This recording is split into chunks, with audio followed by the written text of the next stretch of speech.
Good morning everyone. Welcome to my channel Sheikh Musaddiq Informational. পুনৰবাৰ উপস্থিত হলো আপোনালোকৰ সন্মুখত নতুন আৰু এটা ইনফৰমেটিভ ভিডিঅ'ৰ সৈতে। আপোনালোকে নিশ্চয় থাম্বনেইলখন চাই ভিডিঅ'খনত ক্লিক কৰিছে। সো ভিডিঅ'খন স্কিপ নকৰি শেষলৈকে চাই থাকক, ইয়াৰ পৰা বহুত বস্তু আপোনালোকে জানিব পাৰিব। ৰিসেন্টলি অসমৰ chief minister doctor Himanta Biswa শৰ্মাই অসমীয়া হস্পিটালত প্ৰটন বিম থেৰাপি নামৰ এটা চিকিৎসাৰ বিষয়ে প্ৰকাশ কৰিছে আৰু এইটো অসমত এপ্লাই কৰাৰ কথা মুখ্যমন্ত্ৰী ডাঙৰীয়াই কৈ দিছে। মই আপোনালোকক সেই টুইটখন দেখুৱাবলৈ চেষ্টা কৰিম। সো ইয়াত তোমালোকে চাব পাৰিছা মুখ্যমন্ত্ৰী ডাঙৰীয়াৰ মেছেজটো। এইখিনিতে প্ৰশ্ন আহিব পাৰে আপোনালোকৰ মনত যে প্ৰটন বিম থেৰাপি এইটো কি বস্তু হয় বা কি চিকিৎসা হয় এইটো আৰু কি বেমাৰৰ কাৰণে এইটো চিকিৎসা ব্যৱহাৰ কৰা হ'ব। সো ইয়াৰ উত্তৰ হ'ল যে প্ৰটন বিম থিওৰি এইটো চিকিৎসা কেন্সাৰ ৰোগ ট্ৰিটমেন্টৰ কাৰণে ব্যৱহাৰ কৰা হ'ব। এইটো কেনে ধৰণৰ চিকিৎসা আৰু কিদৰে এইটো ইউজ কৰিব আৰু ইয়াৰ দ্বাৰা কেনেদৰে কেন্সাৰ নামৰ ইমান ডেঞ্জাৰ এটা বেমাৰ সোনকালে ভাল হোৱাৰ পসিবিলিটি বঢ়াই তুলিব। সো ইয়াৰ বাবে আপোনালোকক কেন্সাৰ নামৰ বেমাৰটো কেনে ধৰণৰ আৰু বেমাৰটো কি কাৰণত হয় এইটো কথা আপোনালোকে জনা উচিত যদি আপুনি এইটো চিকিৎসা ভালদৰে বুজিব খোজে। সো আপোনালোকে জানে যে শৰীৰৰ যিবিলাক কোষ আছে, যিবিলাক সেল আছে, সেই কোষবিলাকৰ গ্ৰোথ কেপাসিটি এটা আছে। অৰ্থাৎ যদি কোনোবা জায়গাত শৰীৰৰ কোনোবা এটা জায়গাত যদি কাট খাই যায় তেনেহলে সেই জায়গাটো পূৰণ কৰাৰ কাৰণে সেলবিলাকে ডিভিজন কৰি কৰি নতুন সেল গঠন কৰে আৰু জায়গাটো সেলৰ দ্বাৰা আকৌ পূৰ্বৰ নিচিনা কৰি তোলে। সো তাৰ মানে আমি বুজি পালো যে সেলৰ এটা গ্ৰোথ কেপাসিটি আছে বা গ্ৰোথ এইটো এটা ক্যাৰেক্টাৰ আছে, সেলে গ্ৰোথ কৰিব খোজে। আৰু যেতিয়া কোনো এটা জায়গাত যদি গ্ৰোথ কৰাৰ সময়ত হিয়তে গম পায় যে শৰীৰৰ যিটো অংগ যিমানখিনি গ্ৰোথ কৰিব লগা আছিল সেইখিনি গ্ৰোথ কমপ্লিট হৈছে, তেতিয়া আমাৰ শৰীৰৰ কোষে গ্ৰোথ কৰা বন্ধ কৰি দিয়ে। এইটো হল আমাৰ শৰীৰৰ কোষৰ বহুত ডাঙৰ এটা বৈশিষ্ট্য। কিন্তু কেতিয়াবা কেতিয়াবা ৰেয়াৰ কেছত এইটো বৈশিষ্ট্য ভংগ হোৱা দেখা যায়। অৰ্থাৎ সেল গ্ৰোথৰ কাৰণে যিটো ৰেগুলাৰিটি প্ৰয়োজন আছিল সেই ৰেগুলাৰিটি নাথাকে আৰু সেলটো ইৰেগুলাৰলি গ্ৰোথ হৈ থাকে।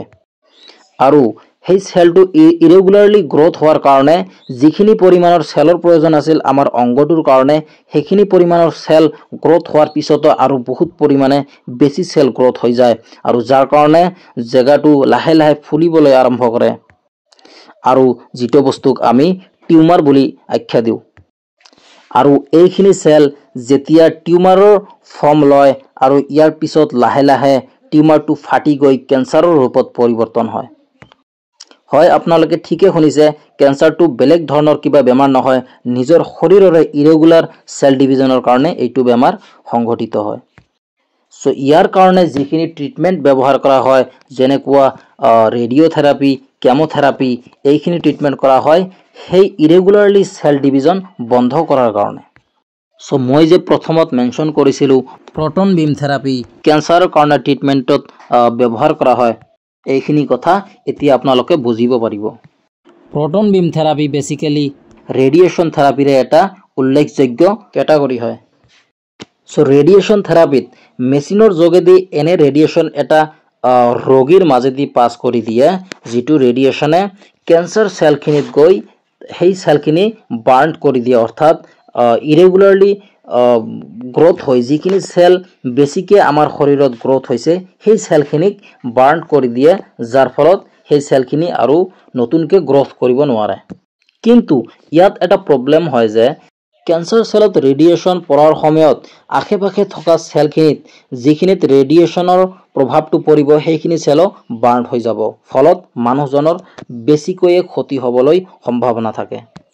কিন্তু প্ৰটন বিম থিওৰি এনে এটা সুব্যৱস্থা যে এইটোৰ জৰিয়তে একেবাৰে ডাইৰেক্টলি যিখিনি সেল ইৰেগুলাৰলি গ্ৰোথ হৈছে অৰ্থাৎ যিখিনি কেন্সাৰ সেল হয় সেইখিনি সেলৰ ডাইৰেক্টলি এইটো ৰেডিয়েশনটো ডাইৰেক্টলি সেইটো জায়গাত আমি পাস কৰিব পাৰো, যাৰ ফলত আমি আশে-পাশে থকা সেলসমূহ আৰু যিটো ৰাস্তাৰে ৰেডিয়েশনটো গৈছে সেইখিনি ৰাস্তাৰ সেলসমূহ সেই সকলো ভাল যিবিলাক সেল আছে সেই সেলসমূহক আমি বচাই ৰাখিব পাৰোঁ আৰু যাৰ ফলত ৰোগীজনৰ কোনো ধৰণৰ ক্ষতি নোহোৱাকৈয়ে ট্ৰিটমেণ্টটো ফলপ্ৰসূ হোৱাৰ সম্ভাৱনা একেবাৰে বাঢ়ি যায়। সো আশা কৰোঁ এইখিনি কথা আপোনালোকে বুজি পাইছে।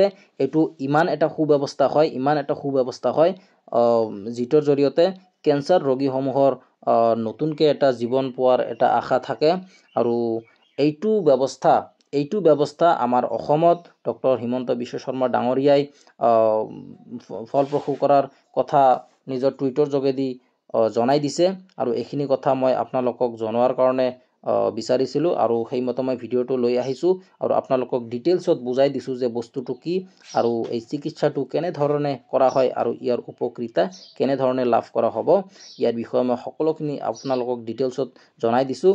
চ' আশা কৰোঁ সকলোৱে ভিডিঅ'টো ভাল পাইছে আৰু যদি ভিডিঅ'টো সঁচাকৈয়ে ভাল পাইছে তেনেহ'লে ভিডিঅ'টো শ্বেয়াৰ কৰি দিব আৰু চেনেলখন ছাবস্ক্ৰাইব কৰিব নতুন এনেধৰণৰ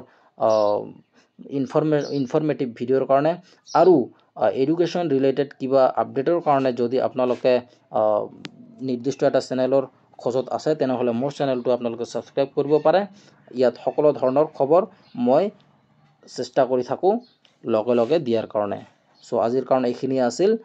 বাই, আকৌ মিলিম বেলেগ এটা ভিডিঅ'ত।